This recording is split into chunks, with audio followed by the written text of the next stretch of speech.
É a última conversa da Festa da Saúde deste ano. Vamos começar já mesmo com pouca gente na audiência, porque uma das nossas convidadas, a Joana, tem um comboio para apanhar e vai ter impertrivelmente que terminar a sessão às 6. Portanto, vamos ter que começar já.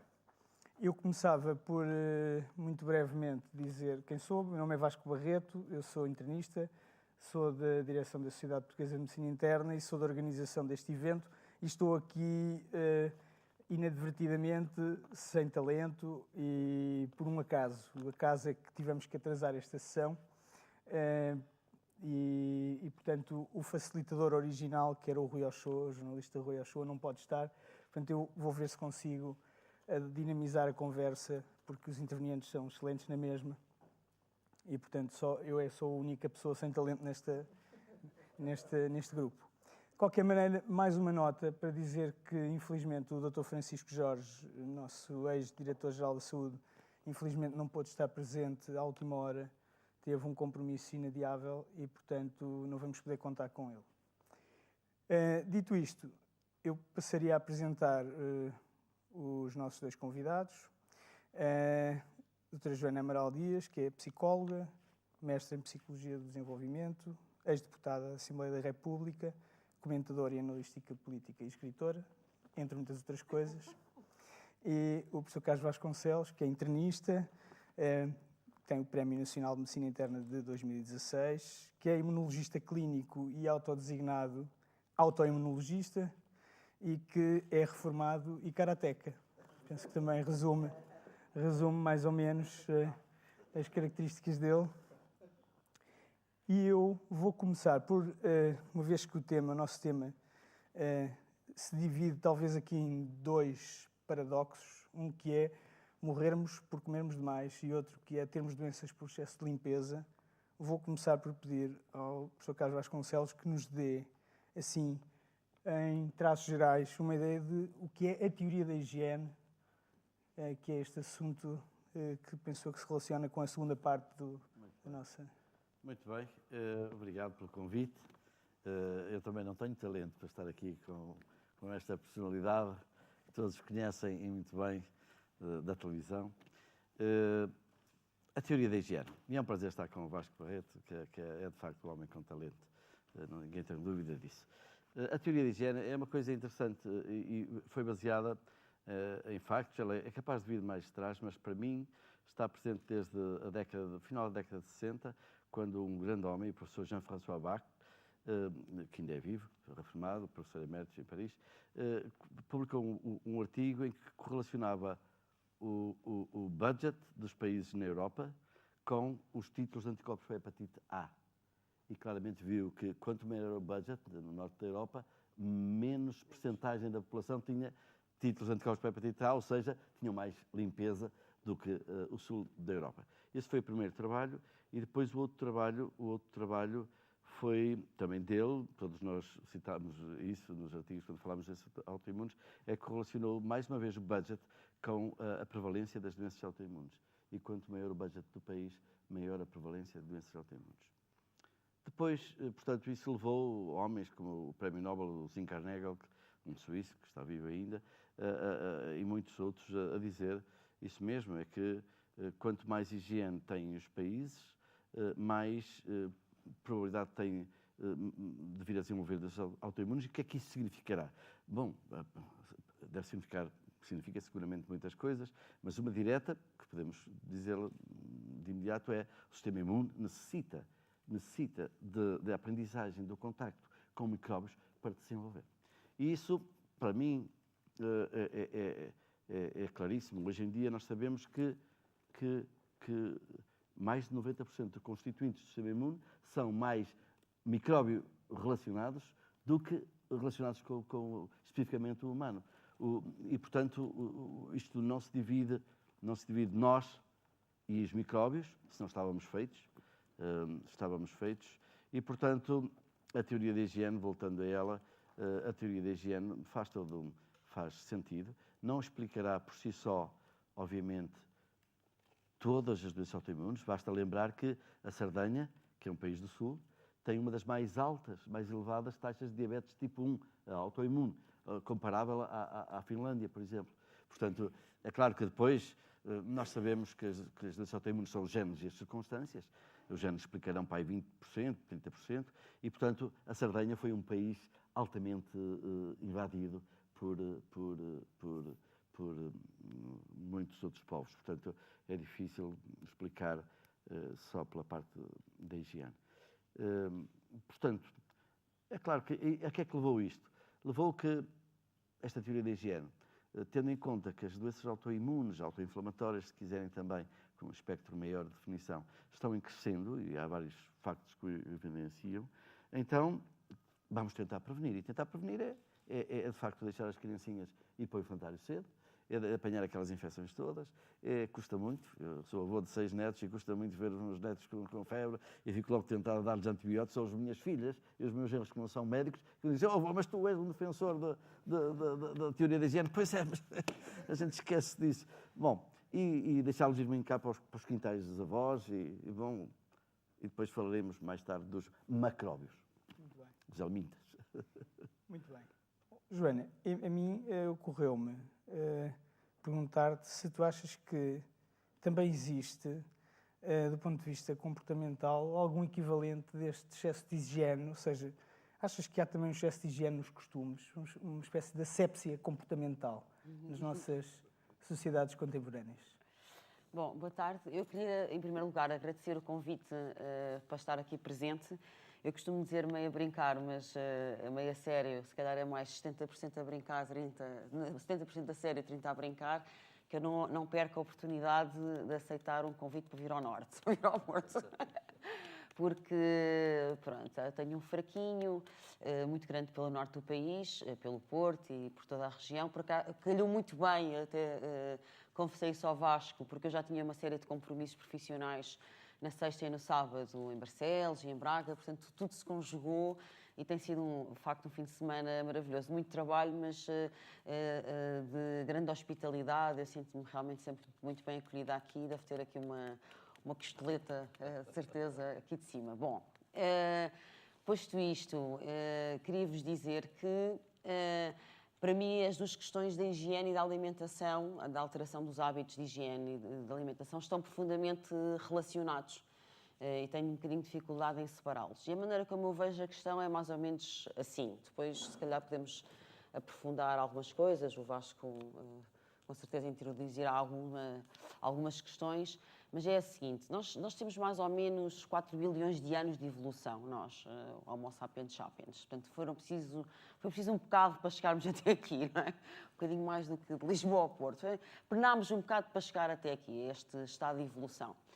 E depois temos mais ou menos 200 mil anos como neste formato, não é? De evolutivo, de Homo sapiens sapiens. Depois temos para aí, estou a mandar assim mais ou menos de cor, mas não deve estar muito longe dos números exatos, mas o que interessa também aqui é a proporção.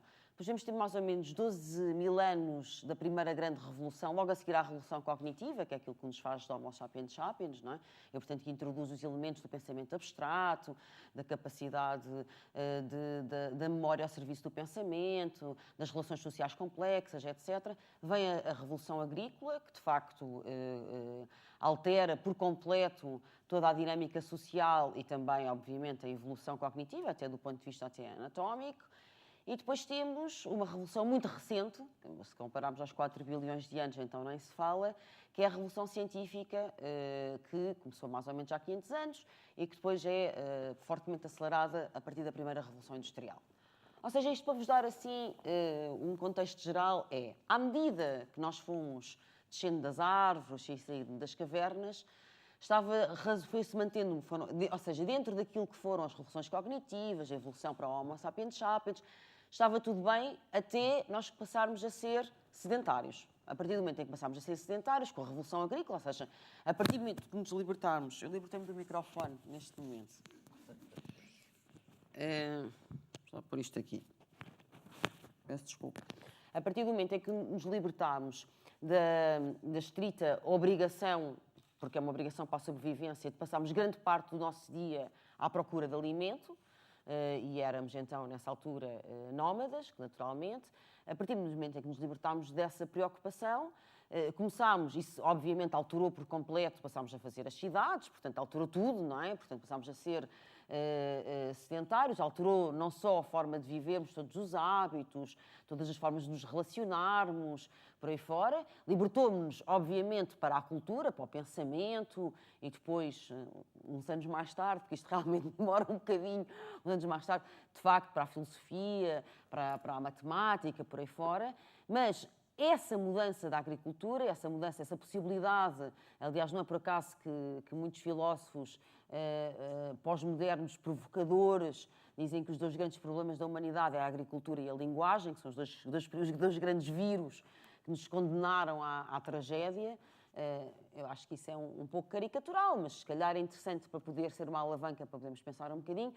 Ou seja, a partir desse momento em que deixámos de ter essa obrigação de andar à procura das vagas, das sementes e até da caça para nos podermos alimentar, isso foi mudando progressivamente os nossos hábitos alimentares e, claramente, os nossos hábitos de higiene. As duas coisas simultaneamente, porque uma coisa é sermos nómadas e isso obriga a um determinado regime de sanitarização, digamos assim. O senhor tem a certeza que terá muito mais conhecimentos nessa área. Outra coisa, naturalmente, é estarmos sediados num sítio e ter que organizar toda a estrutura local para poder fazer a higienização, a sanitização e depois, muito mais tarde, nas primeiras cidades, todos os sistemas de sanitarização que foram necessários. Bom, isto para vos dizer que tudo começa aí, todas estas grandes alterações começam então com a Revolução Agrícola, que são muitíssimo catalisadas, muitíssimo aceleradas com a Revolução Industrial, com a Revolução Científica, porque a partir daí isso tudo ganha uma velocidade. Tinham-se passado umas centenas muito largas de anos entre uma coisa e outra, e de facto a partir daí há uma aceleração exponencial, a partir da Revolução Industrial, com a introdução de um outro elemento que eu acho que é decisivo nas alterações dos hábitos de higiene e, sobretudo, alimentares, que eu acho que o Sr. acabou por referir aí, ainda que tangencialmente, que é a perda de conhecimento. Não é? Porque nós sabíamos mais ou menos alimentar-nos corretamente, porque esse conhecimento é-nos transmitido, não é a única razão, mas é uma das razões. Esse conhecimento era-nos transmitido intergeracionalmente e socialmente, coisa que é absolutamente incompatível com as sociedades altamente produtivistas, como são as sociedades de Revolução Industrial e pós da Revolução Industrial. Porque nós, até à geração dos meus bisavós, inclusive, portanto, os meus pais nascem mais ou menos no final dos anos 40, os meus avós já são pré-Primeira Guerra, portanto, antes disso, ainda nos primeiros primórdios da Revolução Industrial, viviam 3 e 4 gerações na mesma casa. E, portanto, tudo o que era, desde a alimentação, por exemplo, aquilo que nós chamamos a dieta mediterrânica, não é? Que ainda hoje é considerada uma das mais saudáveis e das mais indicadas, até mais adaptáveis aos diversos contextos e estilos de vida. Não é? Viviam 3, 4 gerações no mesmo agregado familiar e, portanto, todos os conhecimentos, desde a alimentação até como cuidar de bebés, eram naturalmente transmitidos, faziam parte de uma cadeia narrativa, espontânea, da melhor da tradição da oralidade e não eram necessários outros elementos, nem especialistas, nem etc., uma canga vasta, da qual eu me incluo, naturalmente. Portanto, não estou aqui a cantar de alto, me incluo, sou mesmo, aliás, um exemplo típico dessa produção, dessa casta, e, portanto, vem por aí fora, porque se perde isso. Hoje em dia, nós passamos de 3, 4 gerações no mesmo agregado familiar para famílias nucleares e até monoparentais ou mesmo sem filhos, que é o típico do agregado familiar urbano. Ora, com isso, ao ordenar, houve uma hemorragia muito grande de conhecimento, a par, obviamente, com o hiperdesenvolvimento de várias indústrias, dentro, obviamente, do tal contexto da Revolução Industrial, nomeadamente da indústria da higienização e da indústria alimentar, sendo que esta última, então, é uma das principais indústrias, que gera bilhões e bilhões e bilhões todos os anos, e, portanto, onde concorre desde a pior comida, que, aliás, eu acho que a minha bisavó teria dificuldade em chamar comida, isso já é outra... É uma coisa que nós depois podemos falar, que é uma confusão muito grande que vai do nutriente à alimentação, o que é comida, o que é comida, o que é o nutriente, o que é comer, o que é alimentar-se. Portanto, eu acho que também já faz parte dessa dissolução dos laços sociais e familiares que tem, de facto, castigado muito a humanidade neste último século, sobretudo, e com consequências visíveis e palpáveis e epidemiológicas, etc., muito nefastas, muito complicadas, efetivamente. Mas isto para vos dizer que essa indústria alimentar, que vai desde da comida que é quase veneno e que é vendida em todo lado, até a muita gente que se esforça, muitos profissionais, etc., que se esforçam por, de facto, quase ensinar as pessoas a fazer uma coisa tão simples, ou aparentemente que devia ser assim tão simples, como se alimentar. Portanto, eu acho que eu gostei muito quando o Vasco me falou para vir aqui, voltando ao início, depois com isto me calo. Eu falo bastante, como já devem ter reparado. Quando o Vasco me convidou e eu olhei para o título da conferência e fiquei logo muito agradada, porque às vezes quando as pessoas se distanciam dos temas da política, ou assim, não, é também porque não entendem e porque isso também não, porque estes espaços, da mesma maneira que fomos perdendo espaços de alimentação saudável e da possibilidade de integrar a alimentação num convívio, e lá está, e numa estrutura narrativa maior e familiar, também perdemos espaços de conversa e de podermos privar e trocar ideias uns com os outros. E, de facto, às vezes as pessoas também se afastam da política e destas discussões porque não percebem que isso é um impacto direto sobre as coisas mais banais, como, por exemplo, aquilo que tem no frigorífico, e o que é que foram buscar ao supermercado, ou que tipo de doenças é que as leva aos médicos, e por aí fora. Portanto, fez-me muito sentido, efetivamente, e pronto, isto realmente anda tudo ligado, Vasco. Sem dúvida, sem dúvida. Então, eu pegando um bocadinho também nesta tua abordagem mais antropológica, histórica do assunto, ocorre-me perguntar ao Dr. Vasconcelos das suas várias experiências de cooperação com países africanos, nomeadamente com a Guiné. Como é que vê esta experiência no fundo, de vacinação natural, que provavelmente está mais presente ainda nesses países do que aqui no Ocidente, e como é que vê, por outro lado, esta questão do comportamento alimentar e da qualidade da alimentação? Porque, no fundo, existe este paradoxo, não é? Nós aqui temos uma taxa de obesidade e de excesso de peso muito alta, e não só de obesidade, mas de alimentação pouco saudável, digamos assim. Ainda há países onde há fome, ainda há países onde há o contrário. Como é que sente estes contrastes? O que é que isso traz para a sua experiência como cientista e como pessoa? E como pessoa. De facto, o paradoxo maior é esse, é que não andei a procurar percentagens, mas morre muita gente ainda por fome e morre muita gente por excesso e por má alimentação. Isso é o maior paradoxo. E portanto, quando a Joana, tiro os títulos, quando a Joana falou, fez esta abordagem global, que é sempre importante, a pergunta que me ocorria é, haveria maneira de ser de outra forma? Era possível que fosse de outra forma?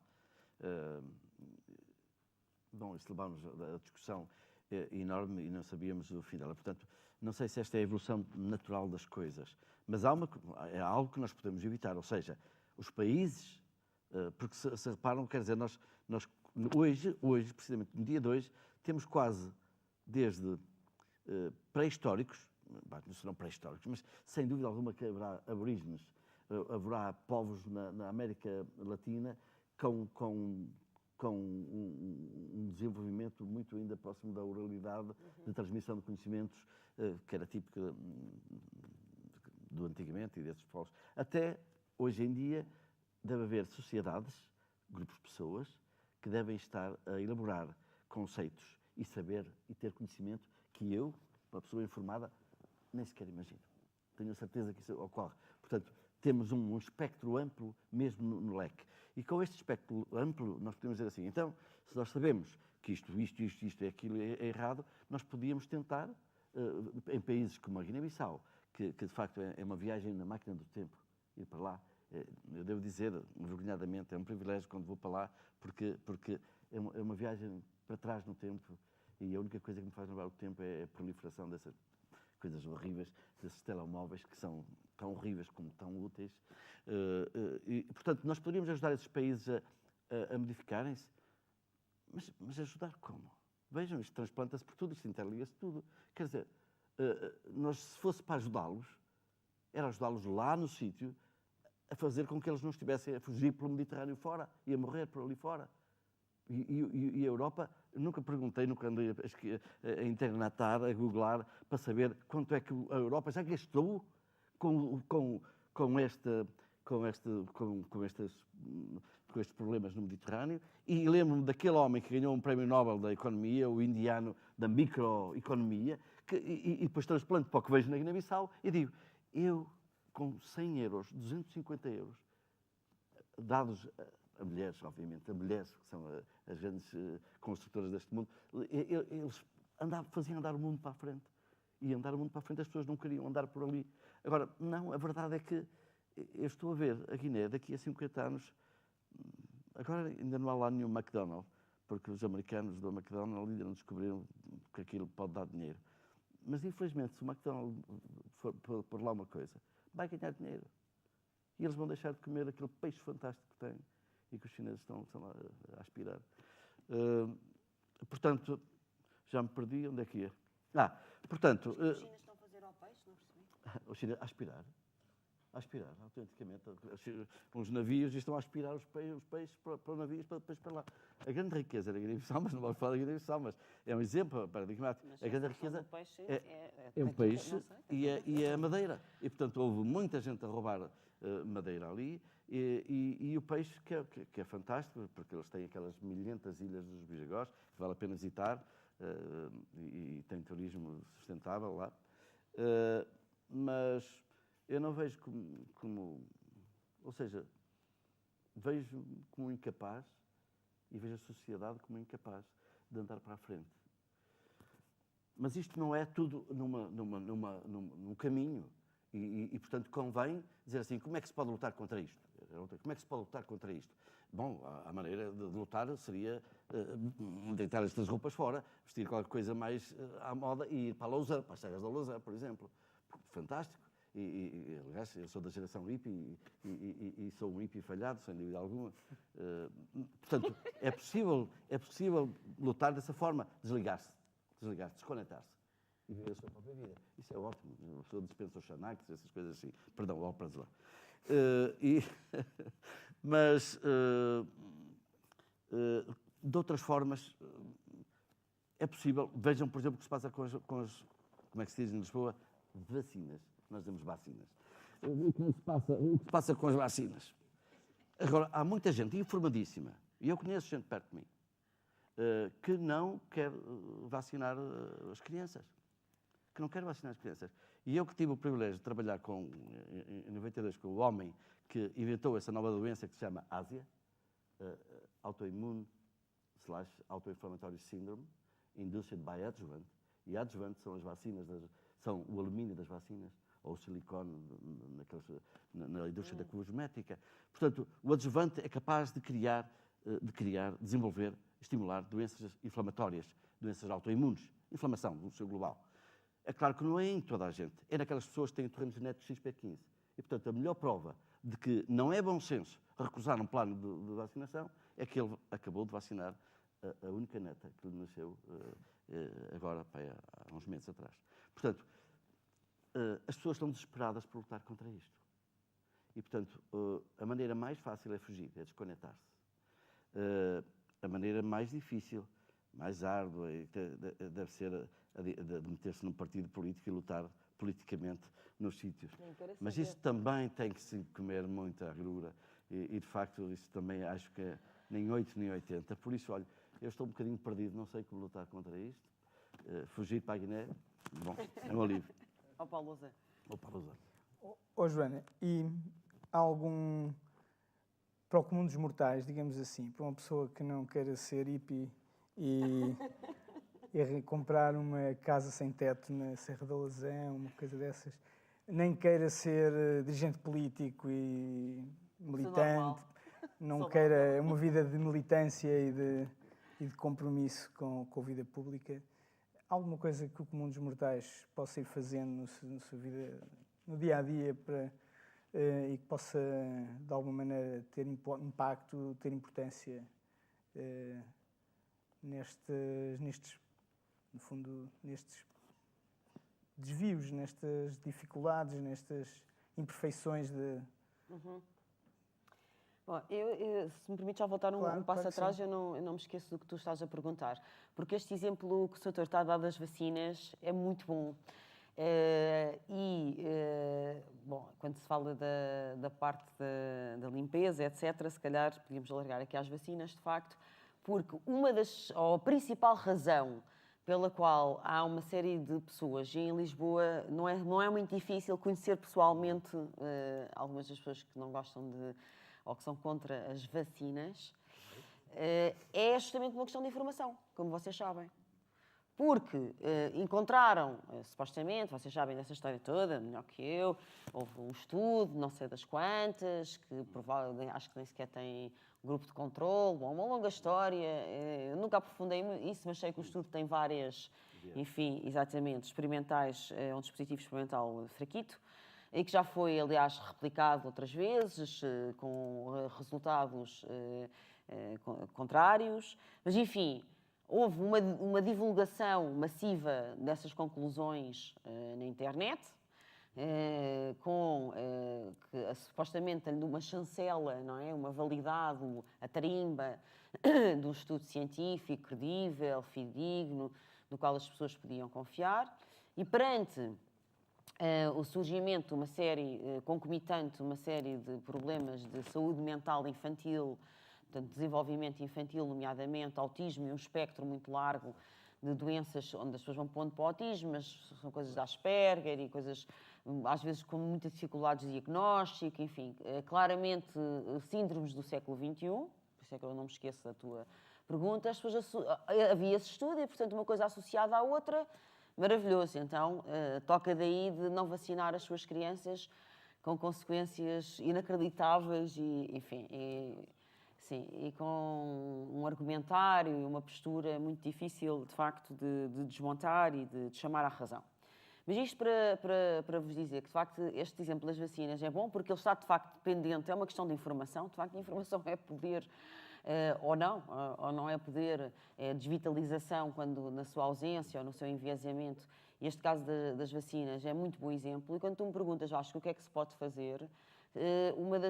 isto vai parecer que não tem nada a ver, mas neste contexto se calhar torna-se mais compreensível, que são as políticas para a infância, porque que são um desastre. Vamos lá ver. Quando nós estamos perante, efetivamente, um surgimento, não são só estas doenças autoimunes que caracterizam o século XXI, há de facto todo este espectro de doenças do desenvolvimento, puxando a brasa à minha sardinha, que também caracteriza o século XXI. E onde as pessoas desesperadas, lá está, desesperadas, vão tentando encontrar respostas e desesperadas, a culpa é das vacinas. Mas, de facto, a culpa não é das vacinas. Não me parece que seja das vacinas, até porque há muitas crianças autistas que não foram vacinadas, efetivamente, porque já foram privadas desse direito, ao fim e ao cabo, desse direito, e desenvolvem na mesma esse tipo de síndromes. O que acontece, efetivamente, é que nós temos feito um desinvestimento brutal, eu acho que quase assassino, para não chamar pior, da infância. E, portanto, aquilo que são os 2, 3 primeiros anos de vida de uma criança, que são absolutamente fundamentais para o seu desenvolvimento, que são oportunidades de crescimento únicas, porque são aquelas janelas que ou são aproveitadas naquela altura, ou que, por e simplesmente, são irreversíveis, não é? Como atravessar o Rubicão. Portanto, ou de facto o investimento é feito naquela altura, cognitivo e emocional, ou então é irreversível, efetivamente irreversível, não irreversível como o Paulo Portas, mas irreversível mesmo. Ou seja, o desenvolvimento, a aposta, o investimento é feito naquela altura, em algumas questões dos 0 aos 6 meses, outras dos 6 ao 1 ano, aos 2 aos 3, ou então, de facto, há competências, há capacidades, aptidões que não ficam desenvolvidas. Eu penso que, de facto, as patologias deste espectro autismo estão muito mais relacionadas com isso do que, efetivamente, com as vacinas. Isso, claro, é muito mais complexo, é muito mais difícil, obriga-nos a nós a questionar-nos a nós como sociedade de uma forma muito mais dura e muito mais complexa.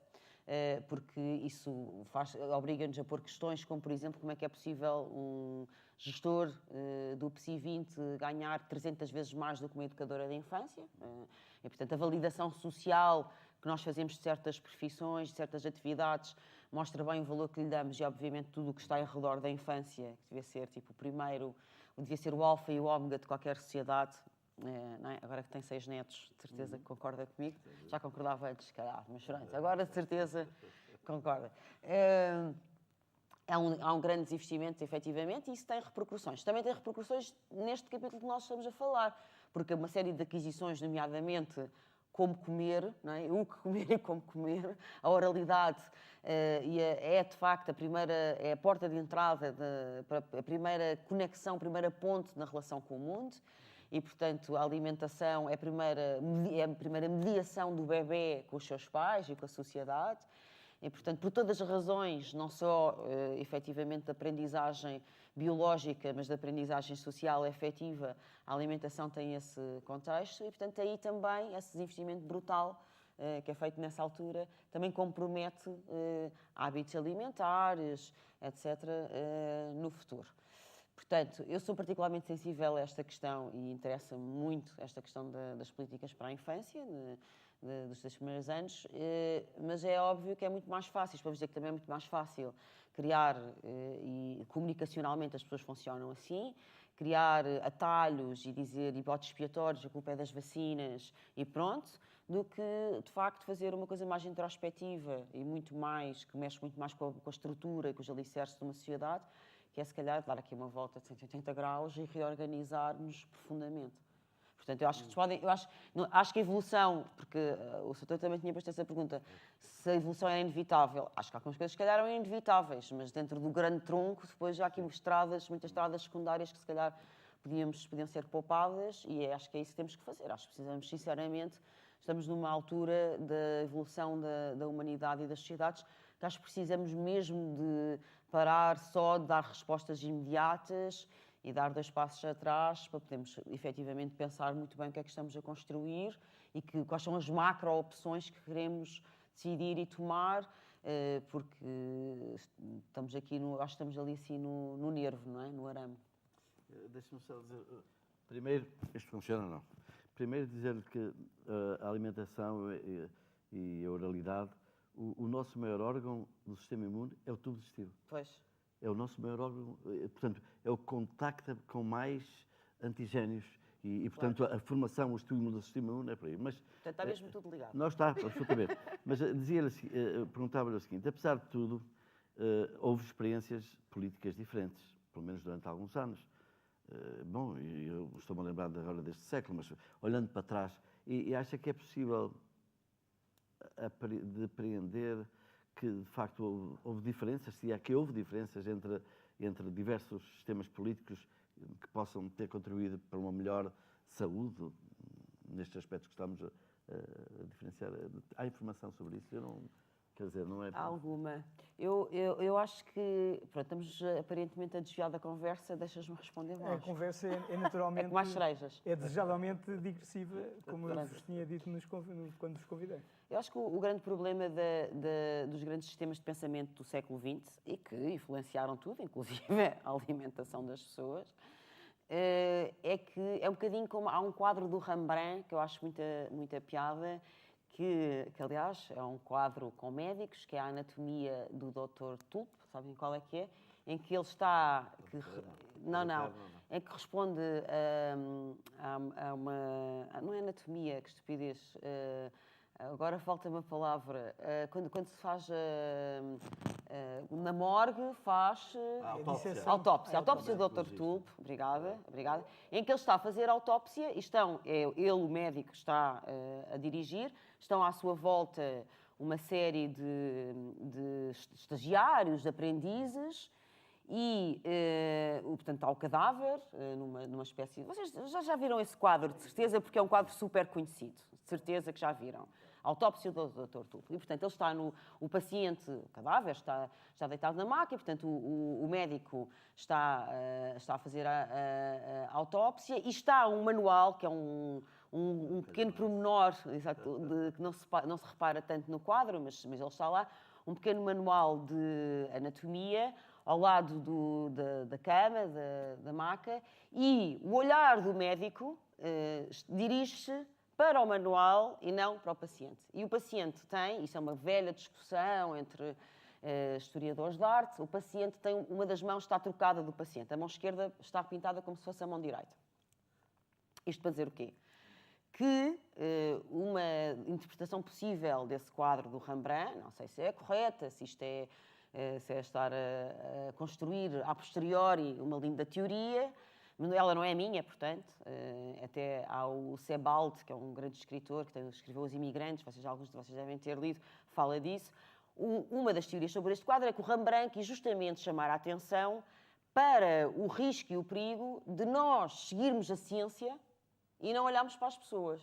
Ou seja, de o médico estar a olhar para o manual enquanto está a fazer a autópsia, em vez de estar a olhar para o paciente. Ora, isto eu não sei se se aplica à medicina, mas tenho a certeza que se aplica à política e aos grandes sistemas ideológicos, aos grandes ismos do século XX. Olha, temos aqui... É espetacular. Ora, onde é que está o quadrinho? O livro... É ali? Não, aquilo? Não. Não, está a referir-se àquele traje que está... O traje é que está a ver. Livro, Pois, não sei. Agora aqui... Não? Como vê, monta ao contrário. Não sei se esta... Não sei quem é que foi tão rápido, mas foi espetacular. Foi graças à revolução digital. Isto não são coisas só más, não é? Não. Não sei se é outra versão, depois já vamos verificar isso. Mas há uma série de teorias sobre este quadro, aparece nesse livro O Imigrante, do Sebald, aparece num filme muito giro, já recente, que é o Bárbara, do Christian Petzold, que é passado justamente no regime soviético. Há uma médica que é desterrada, eu acho que ela é internista, não tenho a certeza. Ela é desterrada, castigada, porque não se portou bem lá no regime, é castigada e metem-na na província a trabalhar. Quando ela chega à província, está lá o tipo a dirigir, o colega dela, outro médico, a dirigir o centro de saúde, e ela quer perceber se ele é pró-regime ou se é anti-regime, para perceber que tipo de conversas é que pode ter com ele. E ele pega no quadro do Rembrandt e dá-lhe uma aula sobre o quadro, onde basicamente lhe diz isso, que aquilo que é importante é olhar para as pessoas e não para os grandes quadros, para os grandes ismos. E eu estou um bocadinho com essa lição do Rembrandt, seja ela mais ou menos ficcionada sobre o que é que o Rembrandt queria dizer ou não importa, porque eu acho que um dos grandes problemas do século XX é esse, é que nós, o comunismo, o fascismo, o socialismo, estiveram muito preocupados com uma pureza de ideias, não é? Com uma pureza de ideais, e bastante menos preocupados com a razoabilidade da sua aplicação, e se as pessoas estavam mais felizes ou não, e se estavam bem nessas...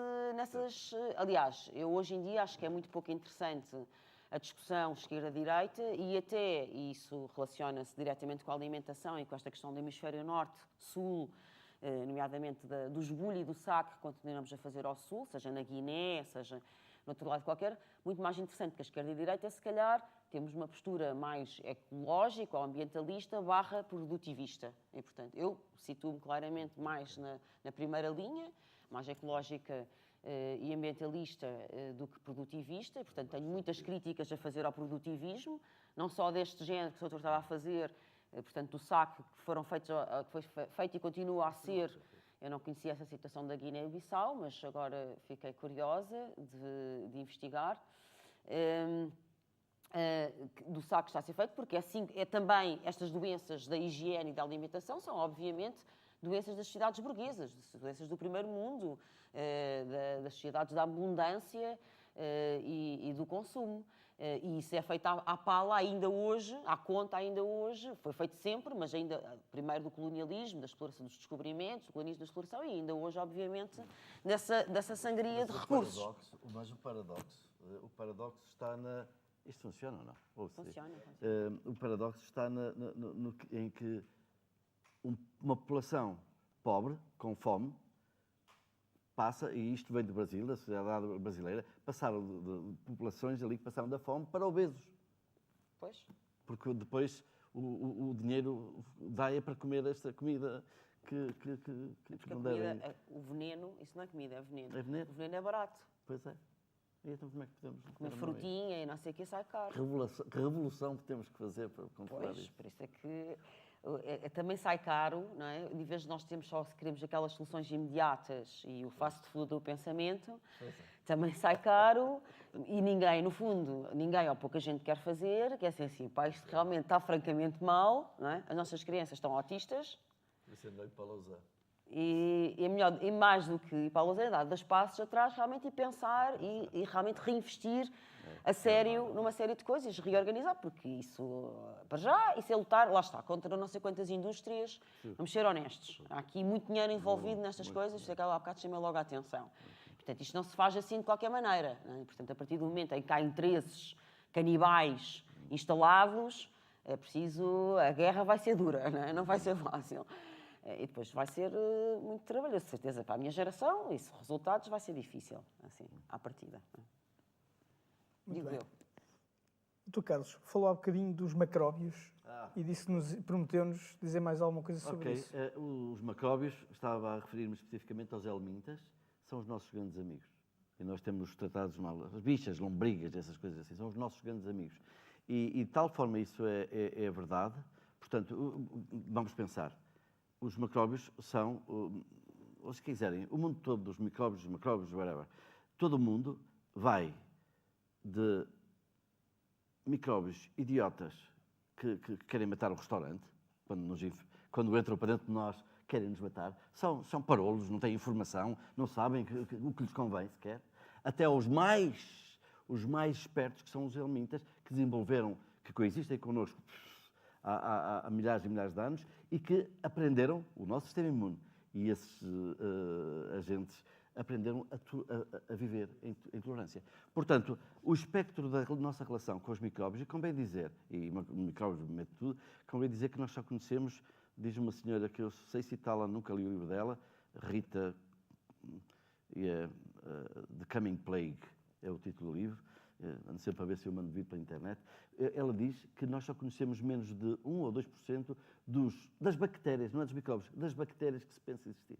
Portanto, se isto for uma questão de ou nós ou os micróbios, estamos feitos completamente. E, aliás, esse Sim Carnegie dizia uma coisa muito, muito interessante quando veio aqui a Lisboa há uns anos falar sobre o HIV. Dizia ele, e muito bem, nós já não estaremos aqui, estaremos a fazer tijolo há muitos anos, mas o HIV-1 vai coexistir com o nosso sistema imune.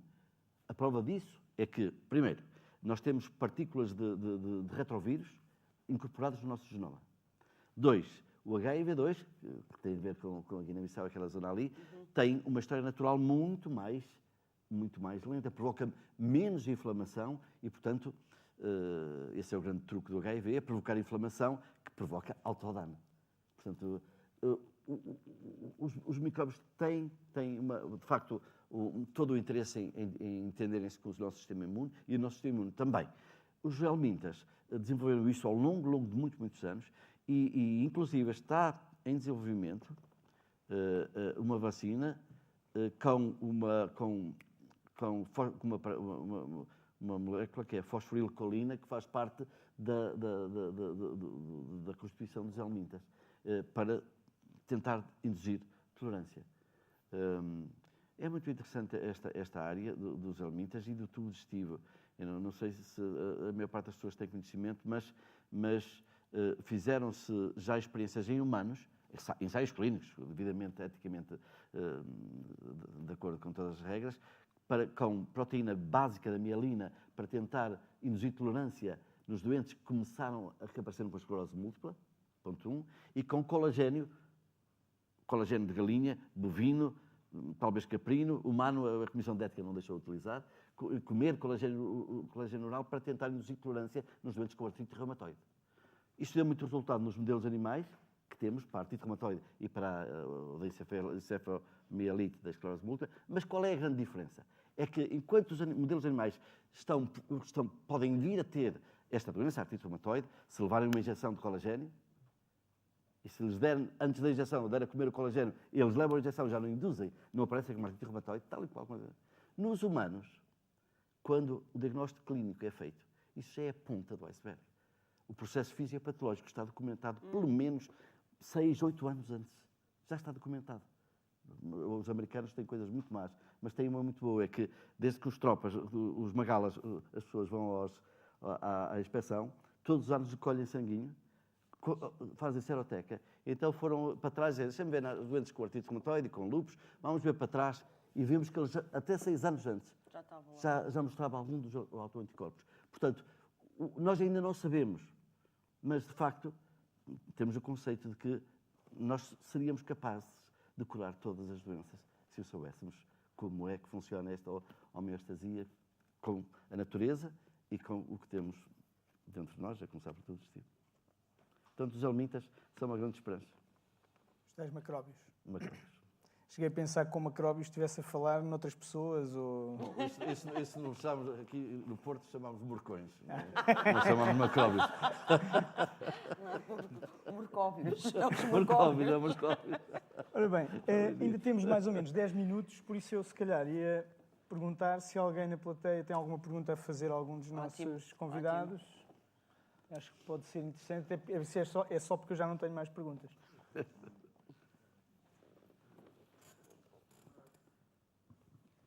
É sobre comer demais e morrer demais no Brasil por comer demais. Existe um filme americano recente, de 2013, que chama-se Fed Up. Conhece? Não. Quem viu esse filme da mesa? Fed Up. Então, ele trata justamente da epidemia de diabetes 2 ou obesidade nos Estados Unidos, né? E no final fica claro que a Michelle Obama fica a dançar nos jardins da Casa Branca com as crianças, dançar não, é se exercitar, porque isso que a indústria alimentícia mandou ela fazer. Então, ela teve que se render ao mando da indústria, no filme está claro, porque a alimentação, a indústria do alimento ou da refeição nas escolas norte-americanas é controlado por pequenos grupos. Quer dizer, grandes grupos, mas um pequeno número de grupos, né? Então, eles é que envenenam a comida da criançada, fazem elas comerem lixo, né? E o que sobrou para o governo americano foi mandar a criançada se exercitar. Porque isso é que causa diabetes 2, a falta de exercício. Isso é uma grande falácia, né, da anticiência e tudo mais, para quem conhece o assunto da obesidade infantil e das famílias que sucessivamente vão desenvolvendo a obesidade.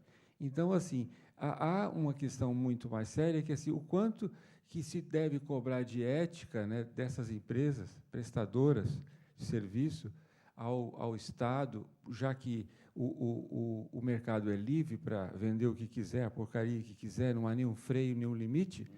Então, se o Estado pode comprar o alimento, ele pode dizer qual alimento ele quer para a criançada, ele não pode se submeter.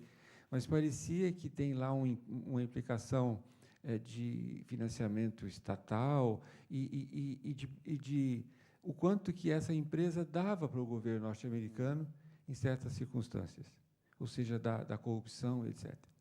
Então, assim, eu acho que, para além de dizer às pessoas, olha, comam bem, eu acho que há uma intervenção de saúde pública que tem que ser feita em cima desse tipo de coisa, porque a população, por mais que saiba, ela está adicta ou adita àquele alimento pela facilidade, pelo volume, porque quanto maior a porção, melhor é esse junk food, não é isso? Quer dizer, quantos mais andares houver, mais ele é frequentado. Quer dizer, e mais você se torna imenso. Então, eu acho assim, há que se fazer alguma coisa no nível global ou chamado ocidental, né? Porque eu acho que os europeus chamam a Europa de Ocidente, esquece o que é Ocidente, né? Definir o que é Ocidente. Então, tem que falar Ocidente cultural, porque o Brasil está no Ocidente, a Guiné também está, não é? E é chamada de Oriente, né? É gozado, né, o colonialismo. Então, eu diria que alguma coisa dos sabedores, né, tem que ocorrer, porque, mesmo no território norte-americano, onde é tão rico, não se faz o que deve ser feito. Imagina fazer uma favela brasileira, nos morros cariocas e tanto mais, né? Falar para as pessoas, comam direito, olha, vocês comem lixo. E qual a alternativa? Né? O que a gente pode fazer enquanto pensador, ou eu, por exemplo, sou da saúde pública, sou médico de saúde pública, o que a gente pode fazer? Não é? Essa era a pergunta que eu tinha no bolso para o Dr. Francisco Jorge, que não pôde vir. Mas o Dr. Vasconcelos queria responder. Diz muito bem. O que nós podemos fazer é, individualmente, todos temos responsabilidade e temos que a cumprir. Ou seja, aquela minha conversa inicial da Lausanne, da Guiné, do IP falhado, etc. Ok, é um caminho, mas a verdade é esta: eu não posso demitir da minha responsabilidade individual. E todos nós temos, porque o coletivo depende de cada um. Todos nós somos uma peçazinha de parafuso. Mas eu acho que sim, que pode ser feito alguma coisa, e você tocou bem no aspecto de que o Estado, se não estiver comprometido, pode utilizar o seu poder e deve usá-lo. Agora, quem é o Estado? O que é o Estado? O Estado somos todos nós. São uma emanação de todos nós, os que estão lá. E, portanto, nós é que escolhemos, Bom, mas se nós pudermos fazer isso para o tabaco, se o tabaco, que era uma indústria pesadíssima e tem tudo lá agora, tabaco mata e não sei quanto, porque é que não é feito quando passa um anúncio da McDonald's ou quejando a dizer: atenção, que isto aqui está provado que é contribuidor para a diabetes tipo 2 e que isto leva à hipertensão, dislipidemia e acidentes vasculares, etc. Por exemplo, porque é que as estações, eu não sei, você conhece melhor esse mundo do que eu, porque é que não é possível obrigar as estações, os mass media, a passarem informação regular, por exemplo, 1/4 de hora por dia, cada estação, sobre esta informação? Possível é. Mas então, porquê é que não se consegue? Não sei. É assim, acho que era o Hipócrates que dizia que curem-se pela comida, não é? E de facto, não sei exatamente a frase, mas é por aqui a frase. Porque realmente há coisas simples na vida que têm que ser dada atenção. A comida é uma delas, a outra que referiu é a questão do desporto. Uma das coisas que acontece também nas escolas, não sei se sabe, mas aqui em Portugal, não sei se vive em Portugal, não percebi, mas aqui em Portugal, até há pouco tempo, a nota de educação física era uma nota que tinha sido retirada para a ponderação de média para a entrada para a faculdade. Ou seja, o desporto nas escolas, eu que estudei sempre na escola pública e sempre fui atleta, portanto sei o que é que estou a dizer muito bem, sei na pele o que é que estou a dizer, o desporto escolar sempre foi completamente desinvestido em Portugal. Não é? Há alguns países menos, mas, por exemplo, em Portugal é possivelmente um dos piores casos de desinvestimento de desporto escolar, sempre visto como uma cadeira de segunda. Os pais perguntam aos meninos: então, que notas tiveste? Educação visual e tecnológica, educação física não conta. Portanto, se tiveste negativa a educação física, não tem mal. Portanto, duas coisas muito importantes, porque nós, de facto, não somos vegetais, não somos árvores e, portanto, precisamos mesmo de nos mexer todos os dias, bastante tempo, e comer muito menos. É isto, comer menos e mexer mais. Portanto, eu acho que qualquer política para a alimentação tem que começar por aqui, comer menos. E comer melhor, claro, nas escolas não há nenhuma razão objetiva, a não ser que o Estado, de facto, não é independente e, de facto, o Estado está pressionado por interesses. Não há nenhuma razão objetiva para que o Estado não tenha uma intervenção direta na alimentação escolar, e supostamente tem.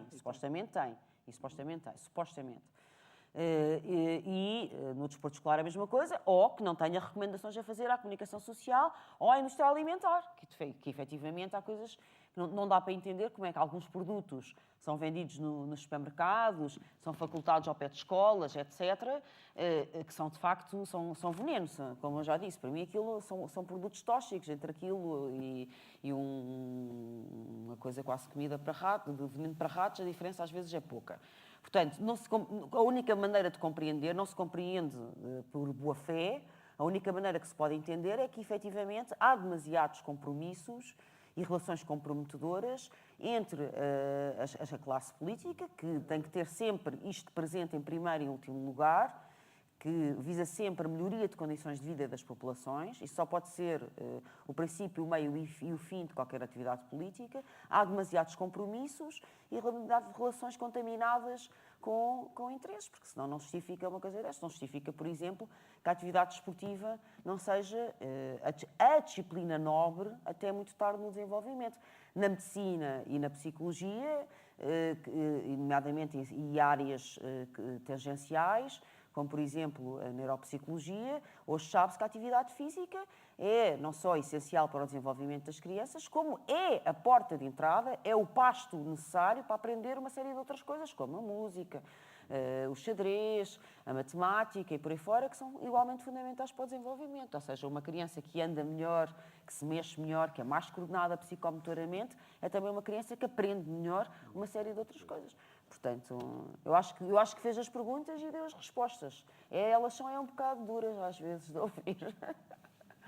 Muito bem. E já agora, mexer mais, comer menos e gatinhar no quintal dos avós, com toda a licença que lá existe.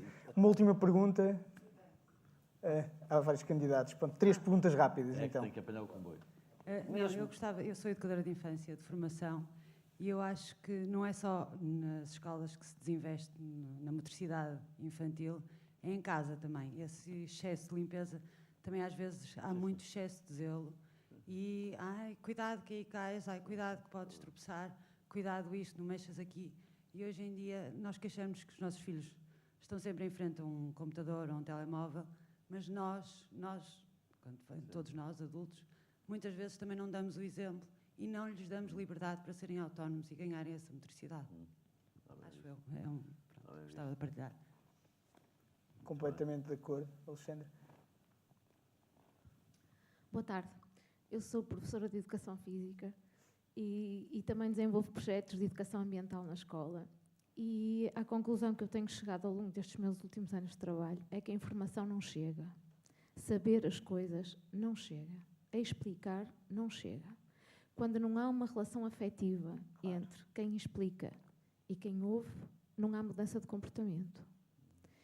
E isto é preocupante porque eu lido com imensos miúdos todos os dias e, para além das questões objetivas da minha disciplina, como eu acho que a educação física está diretamente ligada com a saúde, por isso sempre que posso passo para a alimentação e faço chamadas de atenção para isso, aquilo que eu sinto é que de vez em quando aparece um aluno que diz: professora, está a ver, eu a partir de agora passei a fazer exercício, comi melhor e estou muito mais magra. Mas isto aconteceu-me para aí há uma semana atrás, a uma aluna que foi minha aluna há 3 anos, mas é uma em centenas que eu tive. Como é que se muda isto?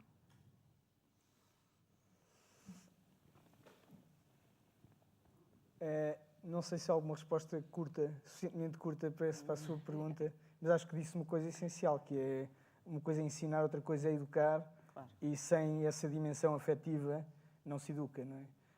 Pelo menos quando estamos a falar em crianças, porque educar adultos é um bocadinho diferente. Mas eu, se não se importar, ia pedir, temos aqui 2 perguntas à frente dos nossos presidentes das nossas sociedades que... Eu vou ser rápido.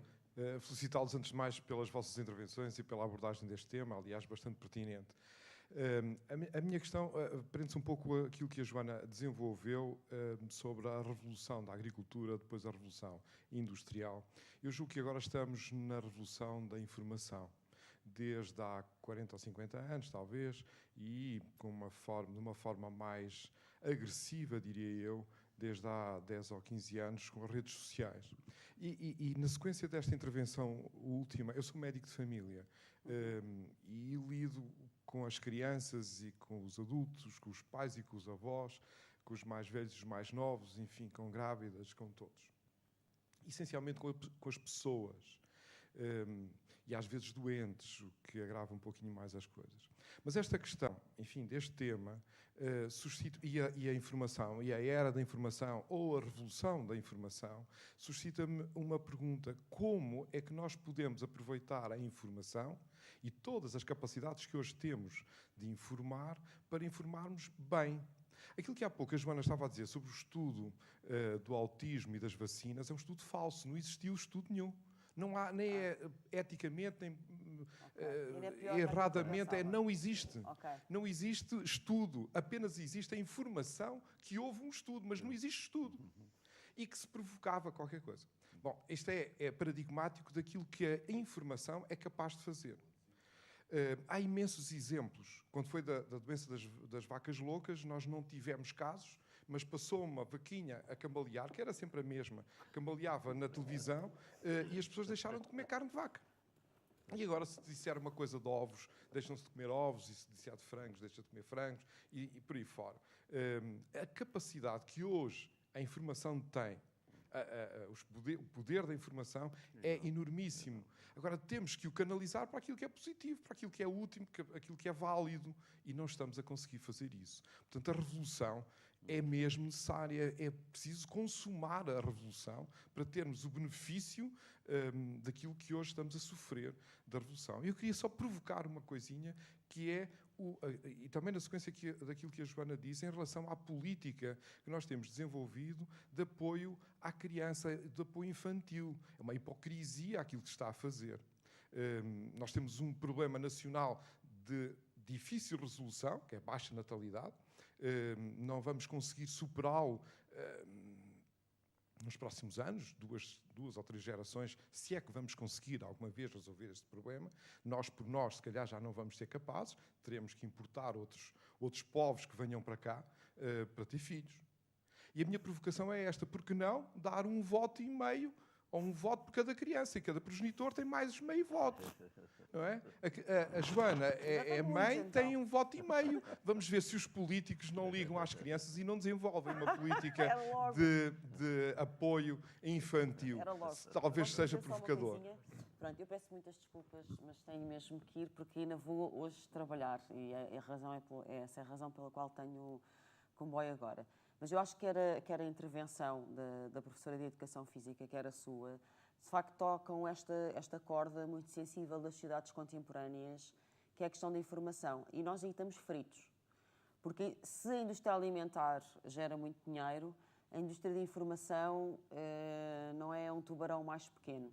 E as técnicas, porque uma das questões é que, de facto, a questão afetiva é fundamental para a informação entrar, mas há técnicas de manipulação que vêm, claro, desde os primeiros estudos de propaganda e de publicidade e que se estenderam desde a propaganda política a todas as áreas comerciais, que efetivamente conseguem que a informação chegue lá, mesmo sem um canal afetivo tradicional, ou seja, alterando e estimulando outros centros cerebrais, outros comportamentos, etc. E, portanto, vai ser uma batalha, nós para puxarmos a informação para o bem, vai ser uma batalha igualmente dura. Mas sim, comigo eu sou sempre lá. É sempre perigoso, porque quando se puxa não é sempre para o bem. Pois não. É sempre perigoso, por isso... É verdade. Obrigada e boa continuação de trabalhos para vocês. Então, resta-me agradecer a presença dos nossos dois convidados e encerrar estas sessões da Festa da Saúde. Muito obrigado.